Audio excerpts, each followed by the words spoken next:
서간식 사업 확장, 골목 상권 침해 등으로 여론의 문매를 맞은 김범수 카카오 의장이 국감에 출석해서 죄송하다며 연신 고개를 숙였습니다.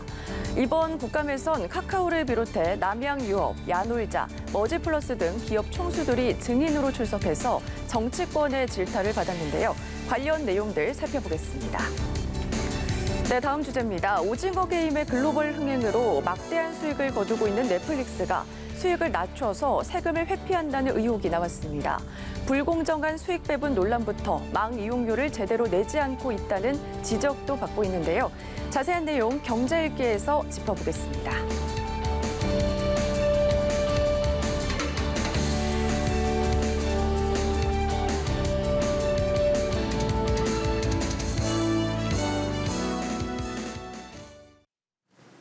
네, 오늘도 김대호 박사 자리에 있습니다. 어서 오십시오, 박사님. 네, 안녕하세요. 반갑습니다. 예, 김범수 카카오 이사회 의장이 3년 만에 국감에 출석해서 거듭 사과를 했는데요. 구체적으로 어떤 이야기를 했는지 어제 국회 정무위 국정감사 현장으로 가보시죠. 꽃배달, 영어교육, 실내 골프 연습장, 네일숍, 미용실, 대리운전, 퀵서비스 좀 창피하지 않습니까? 착하고 친근한 초식공룡인 줄 알았는데 알고 보니 사람도 잡아먹고 선량한 작은 동물들마저도 잡아먹는 육식공룡이 되어버린 거예요. 골목 사건은 저희는 절대로 침해한 사업엔 진출하지 않을 거고요. 만약에 그 부분이 좀 관여돼 있다면 반드시 철수를 하겠습니다. 예, 초식공룡인 줄 알았더니 육식공룡이 돼버렸다라는 말에 김 의장이 거듭 몸을 바짝 낮췄습니다. 어떻게 들으셨어요? 예, 지금 이 김범수 회장 하면 카카오의 창업자로서 이 시대의 혁신의 아이콘이었지 않습니까? 시대의 우상이었는데 어느덧 김범수 회장의 일부 비즈니스 패턴이 국민들의 저항을 이제 사서 어느 사이에 지금 김범수 회장은 어느 국회의원 지금 지적대로 주위에 있는 선한 동물도 다 잡아먹고 사람도 잡아먹는 그야말로 육식공룡, 괴물이 되었다라는 이런 얘기가 나왔거든요. 이런 지적에 대해서 김범수 회장은 다른 전제 조건 없이 미안하다, 죄송하다, 개선하겠다 이런 얘기를 도돌이표처럼 계속 반복을 했습니다. 세간에서 제기되고 있는 이런 카카오를 향한 어떤 공룡의식, 공룡과 공룡 비슷하게 비즈니스를 한다는 이런 비판에 대해서 겸허하게 받아들이고 나름대로 개선을 하겠다 이런 어떤 약속을 했습니다마는 그러나 과연 이 청문회 한 번으로 모든 문제가 근본적으로 환곤 탈퇴가 될 수 있겠느냐, 또 골목 상권에서 철수하겠다라고 분명히 약속을 했습니다. 반드시 철수하겠다라고 했지만 골목 상권이 뭔지에 관한 그 사회적 정의도 아직까지 확정이 돼 있지 않은 상태거든요. 예. 이제 논쟁이 시작됐다 이렇게 볼 수가 있겠습니다. 네, 다음은요. 대리점 갑질과 과장 광고 논란 등으로 소비자 불매 운동을 겪고 있는 남양유업의 홍원식 회장도 국감에 출석을 했는데요. 직접 듣고 이어가겠습니다. 여러 가지 재불찰로 인해서 이런 상황이 발생이 됐습니다. 제가 할 수 있는 가장 최선의 방법이 기업 가치를 올리고 대리점들의 그런 여러 가지 위상을 확립해주고 하는 것에 가장 첩경이 저는 매각이라고 생각했습니다. 그래서 증인, 네. 어떻게 기업 주식 매각이 최선의 길이라고 말씀하십니까? 대리점들은 당장 경제적 손해를 보고 피해를 보고 고통스러운데. 네, 함께 듣고 오셨는데요. 보신 것처럼 홍 회장은 죄송하다고 사과만 할 뿐 책임지겠다 그런 말은 없었고 회사 매각만 강조를 했거든요. 어떻게 보셨는지요? 네, 김범수 카카오 회장님 못지않게 또 주목을 끌었던 인물이 바로 지금 그래픽에 나오고 있는 홍원식 남양유업 회장인데요. 저분은 스스로 창업은 아니고 물려받은 창업 2세죠. 최근에 여러 가지 갑질 논란, 특히 불가리스가 코로나에 약효가 있다라는 이런 황당한 발표를 했다가 그 후폭풍으로 상당한 지금 이 저항을 받고 있는 회사인데요. 최근에는 이 회사를 매각하겠다 했다가 매각 협상마저도 지금 꼬여버려서 상당히 지금 타격을 받고 있는데요. 특히 이제 국회에서는 남양유업의 대리점이나 농가가 본사의 갑질이나 이미지 추락 때문에 의도치 않게 자신들은 잘못도 없이 이 대리점이나 농가가 피해를 보고 있다. 이 대목에 대해서 피해 보상 방안을 제시하라라고 주장을 했습니다만 이 대목에 대해서도 홍원식 대표는 내가 할 수 있는 일은 기업 가치를 증가시켜서 높이 팔면 그것이 결국 대리점과 농가의 피해를 보상해주는 방법이 아니겠느냐라는 그 이상의 대안은 내놓지 못했습니다. 특히 지금 중요한 대목이 매각 자체도 사실상 지금 결렬이 돼 있는 상태거든요. 그리고 현재 지금 첫 매각을 논의하던 곳과 지금 이 분쟁이 붙어서 법원의 가처분, 주식 매각 가처분 금지 판정이 내려져 있기 때문에 맞습니다. 현재 주식을 팔 수도 없는 그런 상황입니다. 네. 그래서 결국 이제 국민적인 지탄을 공공의 자리에서 한번 확인했다라는 그 이상의 의미는 없지 않을까 이런 생각을 해봅니다. 홍원식 회장이 제3의 매각 대상을 찾는 데 전력을 다하겠다라고 증언을 국감장에서 증인으로 출석해서 이야기를 했는데 같은 국감장에서요. 이 과도한 사업 확장과 광고비 논란을 빚은 야놀자의 배보찬 대표 그리고 대규모 환불 사태가 발생한 머지포인트의 운영사 머지플러스의 권남희 대표도 문매를 맞았습니다. 이 내용도 좀 전해주시죠. 그렇습니다. 지금 플랫폼 IT 대기업들 또는 신규 IT의 유니콘들이 국회에 불려 나와서 집단적으로 성토를 당했는데요. 또 한 명의 관심 있는 인물은 야놀자였습니다. 야놀자는 지금 그 바지 사장으로 불리는 배보찬 대표가 한 청문 나왔고 또 이수진 오나도 또 다른 청문회에 지금 나와 있어요.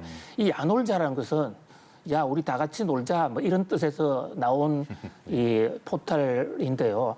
여기에는 호텔 또는 엔터테인먼트 시설, 식당 이런 데를 소개해 주면서 중개업이죠. 중개 수수료를 해주는 플랫폼이에요. 근데 여기서 지금 문제가 됐던 게 이 야놀자의 직원들이 스스로 호텔이나 모텔을 개인적 또는 조직적으로 사서 그 공적이어야 될 플랫폼을 자신들의 이속을 불리는데 먼저 사용했다는 것입니다. 그러니까 심판이 선수도 하고 이런 했다는 그런 얘기죠. 그런 등등의 문제의 지적을 받았고요. 또 한 명의 지탄의 대상은 이 머지라는 회사. 머지는 20% 정도를 싸게 해주겠다 해서 젊은 청년들에게 MZ세대들에게 대대적으로 선불 상품권을 팔았는데 그것이 이제 중간에 그 기능이 마비되는 바람에 지금 대대적인 환불 소동이 일어나고 있는 것이죠. 여기에 지금 전체 판 금액의 2%도 채 환불을 하지 않은 상태거든요. 거기에 대해서 국회의원들이 왜 빨리 환불을 하지 않느냐 이런 질타를 했고요. 또 왜 선불업자라는 정식 법적 근거를 가지고 신고를 하고 영업을 해야 됐었지 않느냐 이런 대목에 대해서도 필요하다면 하겠다라는 이런 애매한 답변으로 일관했던 그런 모습입니다. 네, 이번 국감에서는 네이버 쿠팡을 비롯해서 빅테크 플랫폼 기업에 대한 규제의 목소리도 나왔는데 이러한 과도한 흐름이 플랫폼 성장을 막을까 우려하는 목소리도 있습니다. 박사님 어떻게 생각하세요? 예, 뭐 모든 이 정책이나 이 정치, 경제적 정책 이런 데는 동전의 양면처럼 플러스적인 측면도 있고 마이너스적인 측면도 있지만은 그러나 지금 우리 사회가 당면하고 있는 이 경제사적 관점에서 볼 때요. 지금 플랫폼이 새로 크면서 폭발적인 성장을 하고 있는데 거기에 따른 정화 작업이나 사회와의 교류, 공감 이런 데는 굉장히 지금 부족한 상황이거든요. 이것은 우리나라뿐만 아니라 플랫폼의 선진국이라고 할 수 있는 미국이나 유럽이 또 마찬가지로 똑같은 고민을 겪고 있습니다. 따라서 국회에서 이런 IT 대기업의 최고 책임자를 불러서 정책 질의를 하고 자잘못을 따지는 것은 매우 바람직한 것으로 보이고요. 그러나 이것으로만 끝날 문제가 아니라 이 IT 플랫폼 선구자들 입장에서도 억울한 점이 있습니다. 왜냐하면 이 비즈니스 하는 사람은 법 규정을 갖다 놓고 법 범위 내에서 사업을 해왔는데 뒤늦게 이것이 골목상권 침해다, 또는 어떤 기존 업계에 상생을 하지 않는다라고 공격을 해 들어갈 때는 판을 다시 만들어야 되거든요.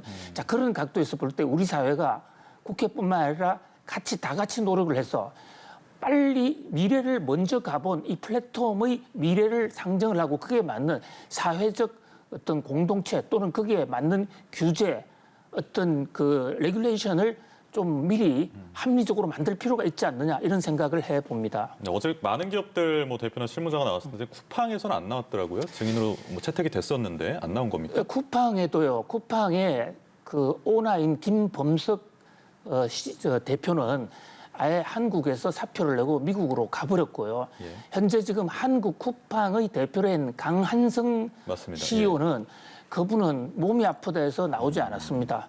그리고 거기에 이제 그 밑에 실무자가 나왔는데요. 이 실무자에 대해서 국회의원들의 질의가 좀 쏟아졌습니다. 특히 최근에 쿠팡이 우리 국민들의 고객 정보를 중국에서 유출했다라는 국회에 고발이 있었거든요. 이 대목에 대해서 상당한 질타가 있었고요. 쿠팡에서는 앞으로 이런 오해를 받지 않도록 하기 위해서 절대 해외에 국내 정보를 열람하지 못하도록 시스템을 갖추겠다는 이런 점도 있었는데 쿠팡 역시 지금 앞에서 언급한 여러 IT 플랫폼 기업과 마찬가지로 똑같은 공존과 상생의 문제 과제를 안고 있다고 하겠습니다. 네, 대표 대신에 실무자가 나왔었군요. 그리고 어제 국회 과방위에는 넷플릭스 코리아의 또 실무자급이라고 할 수 있는 팀장이 출석을 했는데 어떤 문제가 다뤄졌냐면 넷플릭스가 본사의 과도한 수수료, 그러니까 넷플릭스 코리아가 넷플릭스 본사의 과도한 수수료를 낸다. 그러니까 지난해 매출로 봤을 때는 77%를 본사에 송금했는데 이러면 영업이익률이 굉장히 줄어들고 이게 다시 세금 탈루가 되는 목적으로 이렇게 한 거 아니냐 이런 의혹을 정치권에서 제기하는 것 같더라고요. 네, 국회 양정숙 의원의 지적인데요. 상당히 일리가 있는 문제 제기라고 보여집니다. 현재 넷플릭스가 국내에서 엄청난 돈을 벌고 있습니다. 세계에서 가장 빠른 성장을 하고 있는 곳이 바로 한국의 넷플릭스 시장이거든요. 한국 사람들이 한번 이 필이 꽂히면 집중적으로 또 엄청난 속도로 하지 않습니까? 지금 넷플릭스가 이렇게 크게 된 요인인데도 한국 소비자들, 한국 사람들이 지금 이 비대면 상황에서 넷플릭스 동영상을 많이 봐주기 때문에 그런 기인한 측면이 있는데요. 넷플릭스는 거기서 발생한 이익을 이제 본국으로 보내는 거죠. 정상적으로 그 일반적인 방식으로 보내면 여기서 세금을 물어야 되기 때문에 넷플릭스 미국 본사가 한국에 어떤 로얄티를 제공해주는 방법, 그 로얄티 수수료를 지금 빼냅니다. 그렇게 되면 영업이익이 한국에서의 발생한 영업이익이 낮아지게 되죠. 예. 그러면 그 발생한 영업이익이 낮으면 그만큼 세율도 낮고 또 내는 세금도 적게 됩니다. 그리고 국세청에서 이 대목을 이제 정조준해서 세금 조사를 해서 일부 과세를 하긴 했습니다만은 이런 문제들이 첨단 기업들, 새로운 국제적인 이 멀티 기업들이 한국에 들어왔을 때 생기는 문제이니만큼 이 국세 세정 당국에서도 좀 신경을 쓰고 특히 그 세제 만드는 쪽에서도 세금 제도 면에서도 좀 보완이 있어야 될 것으로 보입니다. 어제 그리고 저희가 오징어 게임에 대한 이야기를 좀 나눴었는데 이 흥행에도 한국에서 얻는 이익은 미미한 상황이거든요.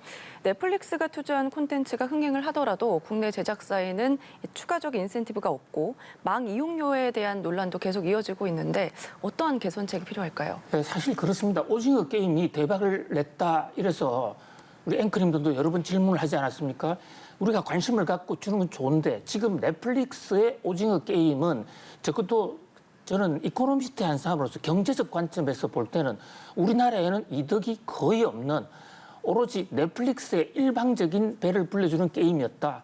그런 면에서 넷플릭스의 횡포도 문제지만 우리나라의 영화 산업이나 우리나라 이 비즈니스맨들의 또 좀 대호 각성을 해야 되지 않느냐 이렇게 보여집니다.